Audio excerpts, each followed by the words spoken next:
Hey folks, this is Jason Dunne with Sumo Logic. I'm a product marketing manager and really excited to be presenting today the fifth in the installment around PCI compliance, how we go about improving your compliance posture as it pertains specifically to PCI. And then we'll talk through other aspects, other types of compliance needs that we can address with our platform.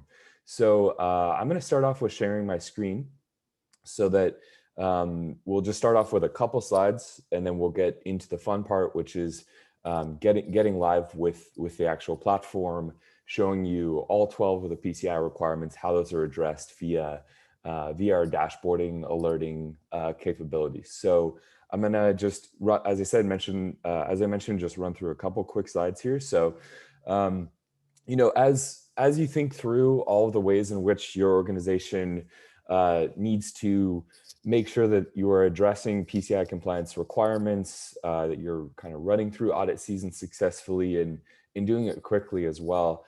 There are many types of different data sources. We'll think through a lot of different types of data sources today.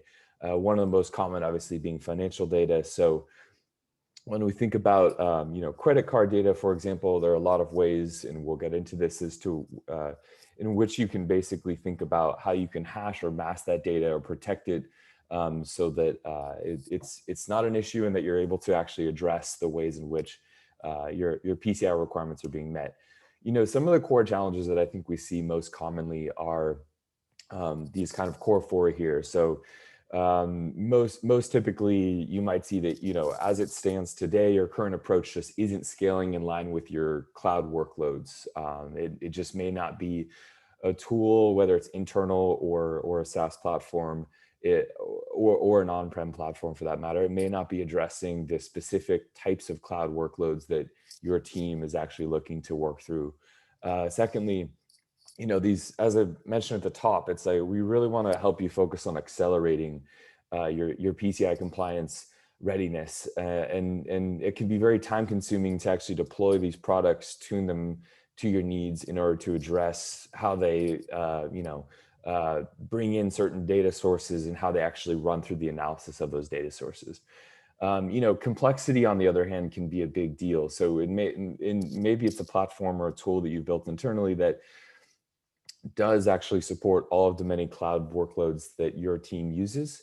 But by the same token, perhaps it's a very complex solution, very steep learning curve. It might be challenging to actually work through and address those things, and also to onboard people quickly onto the platform and get the most usage out of it. And then fourth would be just the price tag. You get these fixed licensing models that aren't necessarily aligned with your direct business needs. So that's certainly one consideration for challenges. Sumo itself, so as you can see, these are the types of data that we can bring in. We're going to talk through a lot of these, but microservices, applications, servers, and workstations. Primarily today, we'll for the most part, we'll focus on firewalls, identity and access management, microservices to some extent. Certainly OS data we'll address as well. Databases to a lesser extent, but we will touch on it to an extent. And at the end of the day, our solution is very much, it's cloud native. It was built on AWS on day one, and we very much scale up with your needs. And as it's designed, it's very much a monitoring, analysis, retention solution. So that's going to enable that kind of cost-effective, very fast-paced PCI readiness that we described, and that's for both cloud and on-prem, right? We've talked about cloud already quite a bit in the first few minutes here, but on-prem also is a use case that we absolutely can address. So some of those key advantages, just kind of dovetailing in with, just jumping back into the challenge piece, is that, we're going to talk through the cloud native scalability aspect. As I mentioned, we're very much built on AWS on day one. Rapid compliance readiness, so PCI 3.2.1 compliance is going to be achieved through our platform, and our platform itself is also very much PCI compliant as it was built. And then that ease of use and flexibility, so you can really tailor the platform based on what your specific needs are. We'll talk about some of that customizability today. So I'll show you a lot of out-of-the-box content, but for sure, if you want to do something more aligned with your specific needs, then by all means, we can help you to do that. And then kind of the licensing model itself is very affordable by design because it's really based on a tiered solution. So it gets into these various types of data that can be funneled in, and you can make decisions around what types of monitoring, what types of analysis you're going to be doing, and then kind of build around that. So um, probably if you're on this call, these are very familiar for you. You're probably very familiar with the 12 core requirements. So this is not specific to Sumo yet, but this is talking through just the 12 requirements that are expected in order to hit PCI compliance. So, we'll go into more detail with each of these. I probably won't run through the complete list here now, but the really core ones that we're going to talk through is basically, I would say item 2 I'll highlight, which is, making sure you're not using these kind of defaulted or these default vendor supplied passwords or other security parameters. 3 is just this really kind of table stakes, right? It's the protection of the stored data itself. 4 is encrypting the transmission of cardholder data. So especially if you're dealing, maybe you are a fintech startup, or maybe you are a company that just deals in a lot of financial data, for sure that encryption of cardholder data is going to be really critical to actually executing against that. And then restricting access to cardholder data by business need to know. So really having those breakouts of types of data, who can have access to those, is going to be really critical. And then item number 10 we'll talk through as well. So track and monitor all access to network resources and cardholder data as well. So again, I won't run through all 12, but we will get to each of them all throughout today in this half an hour session. So yeah, just some really quick stats here too. So just for more of a reference point. So scalable, proven service, right? So 2,000 plus customers use our platform, 30 million plus searches are performed daily, 100 petabytes of data are analyzed every single day, over 500 trillion records are queried on a daily basis. And we kind of talked through some of the core aspects of kind of that Sumo value. Logs, metrics, events are all being brought into this cloud native platform, right? So just some quick data points if you ever had any questions of whether or not a certain cloud workload, or whether or not if you have huge plans, and I hope your company does, of scaling quickly, then how we can kind of work with you according to those scaling requirements. Cool. So getting a little ahead of myself on that one on free trial, we'll actually come back to that. But for sure, if you want to follow along, you absolutely can just jump in there as well. So this is just switching over tabs to the platform itself. This is Sumo Logic. This is where you kind of will live and breathe logs, metrics, traces, be able to build out your own dashboards, use out of the box content. Just for a quick kind of tour here, in managed data, you can see collection is where a lot of the the data sources that you're bringing in will be visible. You can also get into logs and metrics and kind of have a better view into what metrics monitors, for example, you have set up currently. Just in the left panel here, I think this was a good place to start, which is just for folks that aren't aware, aren't comfortable yet, or haven't used the platform yet. This is just the app catalog, right? So this is going to show you everything that you can do out of the box. If you're interested in CloudTrail, for example, you can preview the dashboards that you'd be able to set up on day one, just from the get-go. You can actually just go and install that right off the bat, and you can just search for what existing source categories you have, or you can even just wildcard on that data as well, and just pull in all CloudTrail data. So you have a lot of ways that you can just scroll through, sort through what all is actually available to you, and then just get off to the races really quickly. We also have, just most relevant today, a compliance and security section. So this cuts a pretty wide swath. It basically is talking through all of the many dashboards, or just apps writ large, because that would include alerts as well. All of the many different types of compliance that can be addressed here, or even just types of data sources that can be repurposed. If we search more specifically for compliance, then we can get to PCI compliance as well. So this, and we get this question occasionally, this is kind of the more custom build out. It's basically, if you go to preview dashboards, you'll get more of like a preview into what you would actually get within the platform if you work with our professional services team to do something a little bit more custom. Whereas these other 5 items here, which are we're going to run through today in various stages, are focused on specific ways in which you can get off to the races with out of the box content. This one's tuned to AWS CloudTrail, but we also work with Palo Alto Networks data, Windows data, Linux data, which you'll see today.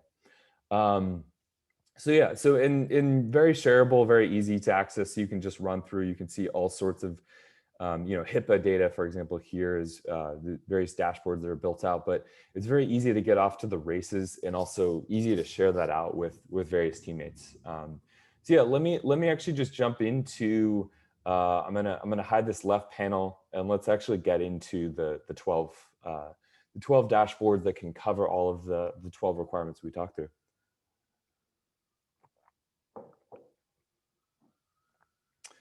So excellent. So, the best place in my view for us to start here is just the posture overview dashboard, right? So this is going to be a little bit more custom to what your needs are to an extent. And it's also going to help really point to what your capabilities are, what your data sources are actually showing, and also what requirements are kind of firing off most commonly, right? So in this top left view, you can see the number of incidents period that are occurring, what's firing.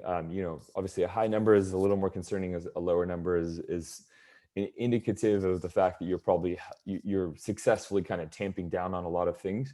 And then you can just see pretty self-explanatory that in this case, over the last 7 days, requirement 6 is kind of firing off the most number of incidents. So in this case, we're seeing that if we just hover over, we can see 56,000 is the count over the last 7 days. So it's pretty indicative of the fact that requirement 6 is likely something you're going to want to drill into, go into that dashboard, learn more about what the findings are.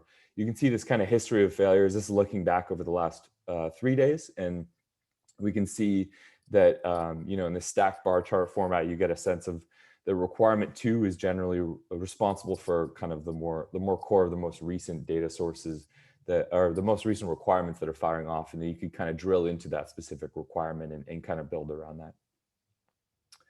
So cool. So let's jump into the 12 dashboards. So, and this will be kind of a quick tour, a quick view into what the capabilities are of the platform. If you want to drill down into each of these, you could easily spend half an hour on just one of these and work with your team to better understand how it can be utilized.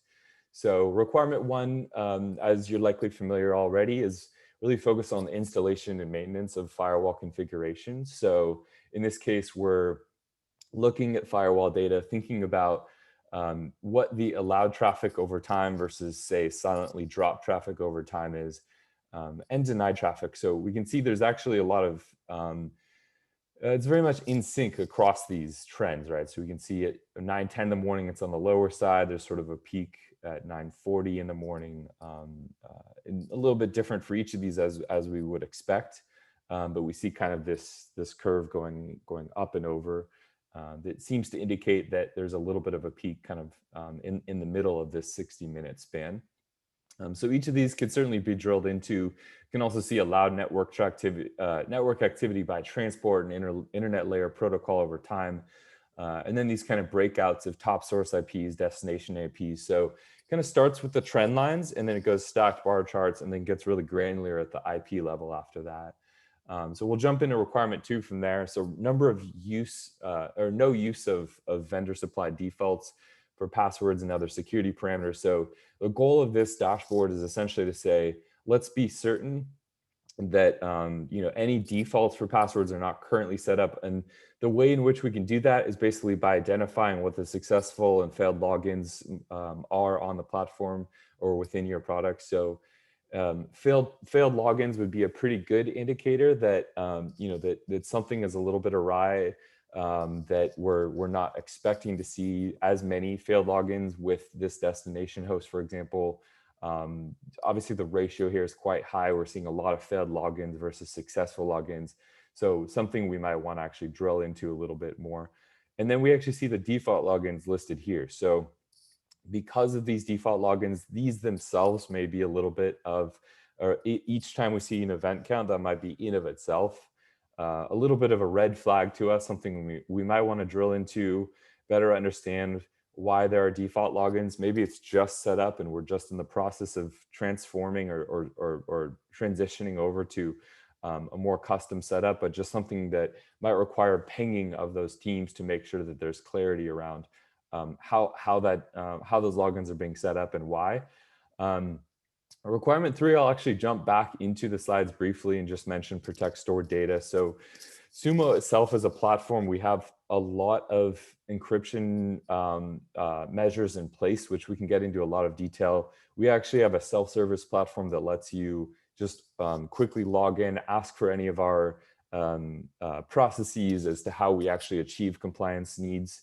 So if you have deeper questions around how we handle encryption as a platform, and also how things are covered as far as from a legal perspective, what is covered by Sumo versus what is covered by our customers. For sure, that's all information that's available to you through our compliance panel, in which you can actually log in, request that data, and then have deeper knowledge around that. So that's requirement 4. Requirement 3. Requirement 4, we'll jump in and talk through encryption of transmission of cardholder data. So as we mentioned at the top, this is going to be a really, really common use case for how folks think through addressing PCI compliance requirements, especially because financial data is such a critical aspect.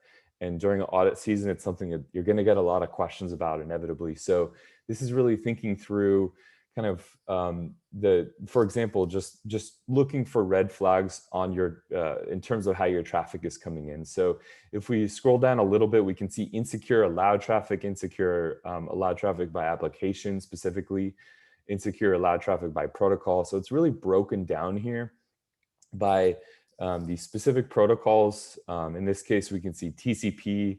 Actually didn't mean to drill into that, but it's helpful to look just as a quick behind the scenes for your teams to be aware. So Palo Alto Networks, for example, here we're looking at traffic that is being denied, right? So you can see the construct of that query. Palo Alto Networks is just being wildcarded. So we're seeing all Palo Alto Networks data. We're seeing all traffic that's being denied here. So it's a pretty good indicator of the types of traffic that are coming into your system. And then if we go all the way to the base, probably the most relevant for this core requirement would be network activity by unencrypted default port. So we actually see quite a bit of traffic coming in, or network activity specifically, that is indicating the port itself. So in this case, port 80 is the lion's share of the unencrypted default data. So I mean, that's probably as we would expect it to be, that port 80 is generally just going to be responsible for a lot of traffic anyways. But in any case, it's something that I think it can really help to paint a better picture of where the lack of encryption might be, whether or not you need to drill down deeper into those aspects. Requirement 5 we'll jump ahead to is protecting all systems against malware and updated anti-malware software. So this really gets granular into the malware that's specifically being detected, the severity types. And actually, I do want to drill into this one to show you. So we're actually operating a little bit on the assumption that you're using Netscope data just in this particular instance, right? So if you're bringing Netscope data in, then you can then identify malware data and then break it down by the severity. So as we'd expect, or actually a little bit flipped to what we'd expect here, we see that the majority of the severity is actually high, right? Typically it'd be the other way around. You'd have a lot of kind of low-hanging fruit that also probably is a little bit less of a concern because of the lower severity level. In this particular instance, we're seeing quite a high malware severity, and that being the lion's share of the data that's coming in. So probably something that you're going to want to drill into a little bit deeper and better address. We're just sorting by count. So this is just a simple kind of query and formatting all of the data based on how the malware data is actually being triggered. One thing I haven't showed yet too is just the more granular message level. The raw data, the message level data is going to actually show us, in this case, we see the broken out fields which are coming in. And then we see the raw message data is just listed here. So if you're actually looking to see, in this case, it's JSON, so it's a little bit cleaner, a little bit more structured. But essentially, this is a good view into just anytime you want to get really granular, you can see actually the destination location. You can see the user key attached to each of these in this raw data as well. So that's one piece of requirement 5. Is thinking through aspects of malware, how you can actually detect that malware. In this case, for requirement 5, I also want to just quickly talk through the antivirus aspect as well. So here you can see severity over time. Requirement 2 in this case is the lion's share. We can see events outlier. So in the scope and span of the 60 minutes, anytime you see this pink triangle here, it's an indicator that based on our outlier operator, that this is going outside the expected range of activity for that time range. So this is indicating to us that we have a very high count for at 9:38 a.m. we see 442, higher than we'd expect to see, as well as at the 10:17 a.m. mark in Pacific time. This is something that we then would want to drill into. Interestingly, we also have a view now into the events forecast, right? So we can say, based on these antivirus patterns, we forecast that this is the general trend line. We kind of see this up and down motion over the last 60 minutes. And so the trend line in this case, and I'll just remove the hovering, but you can see the trend line is kind of following that pattern of expectations so that we can then anticipate what kind of severity levels might come next, how antivirus software is being tracked, generally speaking. And just in the interest of time, I'm just going to jump ahead here. So requirement 6 is really focused on developing and maintenance of secure systems and applications, right? So we're looking here at OS level data. We can see Windows update trend. It's indicating that pretty consistent. But we do see updates, attempts, and then we see failures in dark blue here, which we're seeing consistently. It's typically only one at a time, but at the same time, so there are no spikes, but at the same time, we wouldn't expect to see update trends really indicating any failures. So something we might want to drill into just from a development and maintenance of kind of the policies around your secure systems. Requirement 7 is really focused on restricting access to cardholder data by business need to know. So in this case, we're really getting more granular. We're looking at user account created and user account deleted. And we're seeing these active services attached to the cardholder data over time. So in this case, we see that SSHD is really the majority of what the services are that are coming in over time. That should indicate to us that that's a service we want to drill into, have a little bit closer, more view into, and more awareness around. And then if we see excessive failed access attempts, for example, this is a really good way to drill into that restricted access to cardholder data, try to get more of a handle on what might be going on for these specific failed access attempts. Especially of concern when we see that these are root access attempts. So probably restricted access to specific data sources that are a little bit more of a higher threshold of just more vulnerable data that it has a higher likelihood of being valuable data as well. Requirement 8 is really about identification and identifying and authenticating access to these various system components. So we're actually looking at the same data as we just were, just a little bit different framing, which is to say, okay, so active services over time would be an indicator to us that, like network manager, we can see popping up here, and these various system components are showing us, okay, so in this case, Linux OS is stopped. So all of these different event types and various services are attached to these authentication events. And then we want to kind of drill into better understand from there what might be prompting that, what might be causing that. So requirement 9 is we can kind of cover two sides here, which is just talking through the use case, which is thinking about, how is physical access to cardholder data being tracked? How can we actually visualize that? the second piece is kind of, we can talk through the geographical mappings, but we'll start with just this stacked bar chart. So we can see the United States in this case is the majority, and then it drills down from there. China is a bigger aspect of what we're seeing in this case. So go back to requirement 9 here. So yeah, US and China, and purely by population alone, there's some logic in at least some of these stacked bar charts just aligning with that. But if you see anything kind of out of sync with that, then something you probably want to drill into, or just in line with your business. If you do more business in a certain country than another country, that might be totally valid. But if it's showing spikes that were unexpected, then something you might want to drill into there. We can see here this ability to kind of also just drill in on specific areas of focus. So we can see kind of a hotspot on the East Coast of the United States. And if we drill in further, we can start to get closer and see that essentially it's looking like Virginia is kind of the one hotspot, and then you can kind of continue to get more granular. So we can see it looks like the kind of Alexandria, Virginia area is actually responsible for majority. So likely where either a data center or some kind of cloud services are currently being accessed the most. There's probably some logic in that, but just kind of visually another kind of tool in your toolbox as well. Requirement 10 is all about tracking and monitoring all access to network resources and cardholder data. So here we can see the ways in which cardholder data are being accessed. We see failed API calls, for example, broken down by actual account ID, and these various login successes and console logins successes as well. So we can just make sure that's kind of aligning with expectations.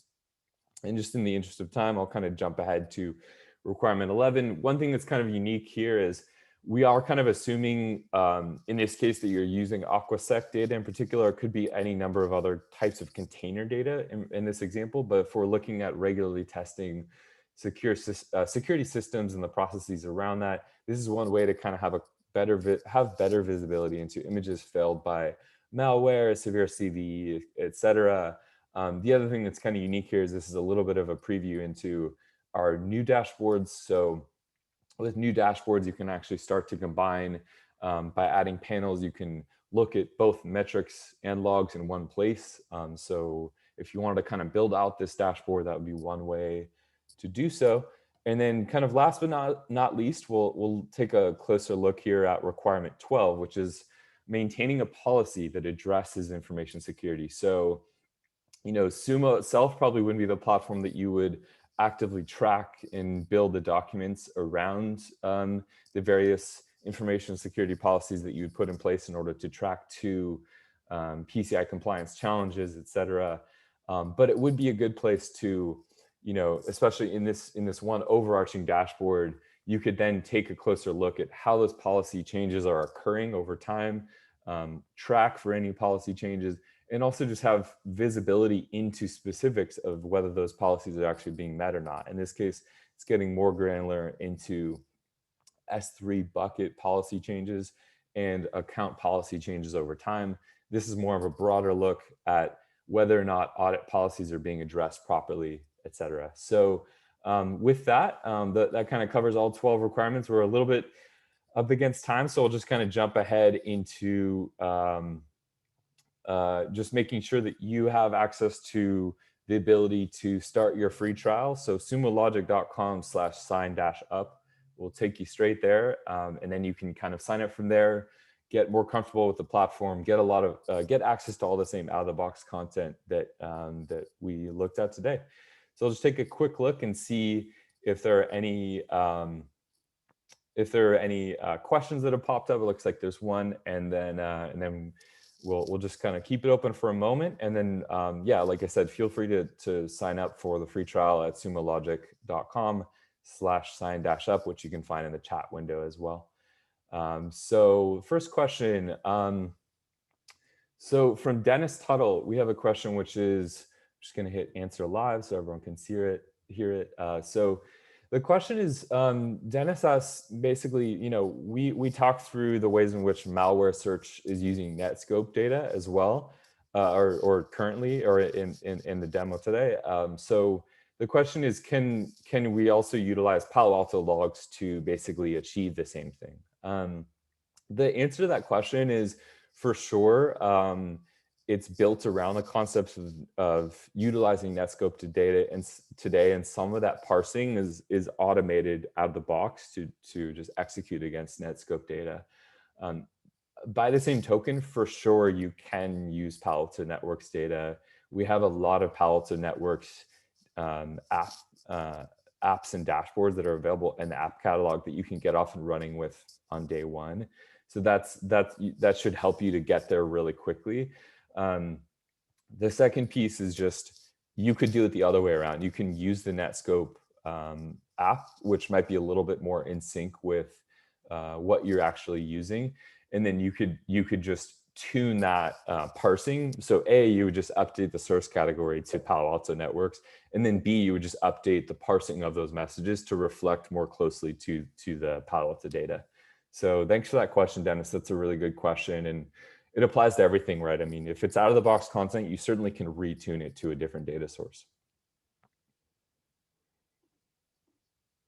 Cool. So it looks like that is, just check the chat window. So yeah, so feel free to sign up there for the free trial. And just had one Q&A for today. Feel free to hop into Slack as well. You can ping me or the just general Slack channel for more open-ended questions. And thanks so much for joining. I actually think just for folks' awareness, if you want to connect people, we will have a recorded session of today's session, and previous sessions are available up on our YouTube channel, which we're happy to share the link to. This may actually be a little preview of just content development. So this may actually be the last PCI compliance session for a little while. Well, we may wrap it back into future sessions, and kind of in its place, we'll have a security analytics session in the coming months. So just something to look forward to, kind of in the same vein. And thanks so much for joining today. Really looking forward to future sessions with folks on today's call. So have a great rest of the day.